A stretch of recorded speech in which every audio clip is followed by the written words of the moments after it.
Hi, I'm Charlie. I run a cabinet making business based in Melbourne. We focus on 6 and 7 figure residential joinery packages that are complex and leave little margin for error. Recently, I've been thinking about a question. When you engage a cabinet maker, what are you really buying? Well, we know that the answer is that it's not just cabinets. So what is it? I'm going to break it down into 3 risk categories and the 3 C's that address them: consultancy, coordination, and consistency. But before that, I want to dive into a more difficult question, which is architectural joinery becoming a commodity? After thinking about this, the honest answer I've arrived at is the manufacturing component of architectural joinery is trending towards commoditization. Given a clear production scope, there are factories all around the world that can produce a quality joinery product at a great price. But the reality is, that's not how most joinery packages arrive. There's always a gap between the drawings and a production-ready scope. That gap is where the risk lives, and closing that gap is our job as cabinet makers. So here's a reframe on the question of commoditization. I think the answer is that the manufacturing, the product, is trending towards commoditization, but the procurement of the product certainly is not. Let's get into the meat and potatoes. The first part of the 3 C's is consultancy, and that's all about managing design risk. Joinery is now well and truly a design and construct trade. My more experienced colleagues tell me that in the old days, you could get a set of architectural drawings and build the cabinets from that design. Nowadays, that's just not possible. The drawings now establish design intent, but not the full production scope. And the gap is quite significant.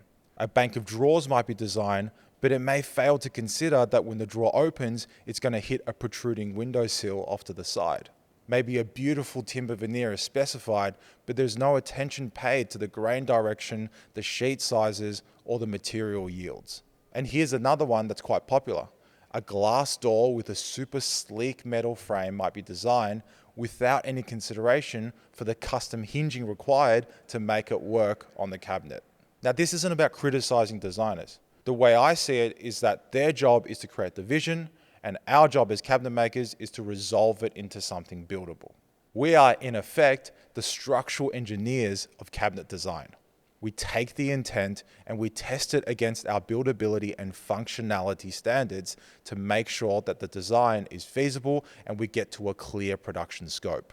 And that leads us to the second of the 3 C's, which is coordination. And that's all about managing timeline risk. You see, with the design now resolved, the cabinets are ready to be made. It sounds straightforward, but it isn't. The challenge is in the orchestration of our suppliers, our internal team, the thousands of components required to build a job, and it all needs to be sequenced to land on site when the builder needs it, not when it suits us. This is the reality of construction. Programs are always moving, site conditions are changing, other trades are either ahead or behind, and all of a sudden, that March install pushes out to July. Our job is to anticipate and absorb that uncertainty. And the way we do that is through clever project management strategies, such as getting the shop drawings completed before site measure so that once the site is ready to go, we can go straight into production. Or if some of the joinery doesn't need a site measure to validate its final production measurements, we can pre-build those units, store them so that once the site is ready to go, we can bring them there and install them straight away. And perhaps one of the most critical elements is about managing our limited production capacity so that we can meet the needs of all our projects. But none of that matters if we can't walk the walk day in, day out.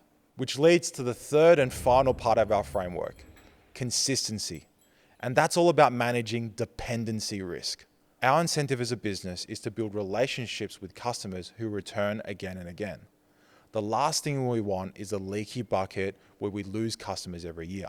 What that means is if we want your business, project after project, year after year, we must be consistent.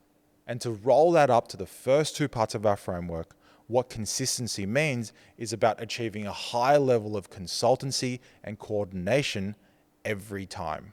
We then need to pair that with the long game of being there after the job is done and providing that support and service you and your customer need for years to come.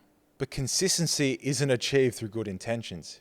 You need to see that we have a system that that delivers consistent results. Only then will you view us as dependable and choose to work with us again. So when a builder or architect engages a cabinet maker, they're not purchasing joinery. They're purchasing a risk management and procurement solution. And the framework with which that solution is delivered are the 3 C's.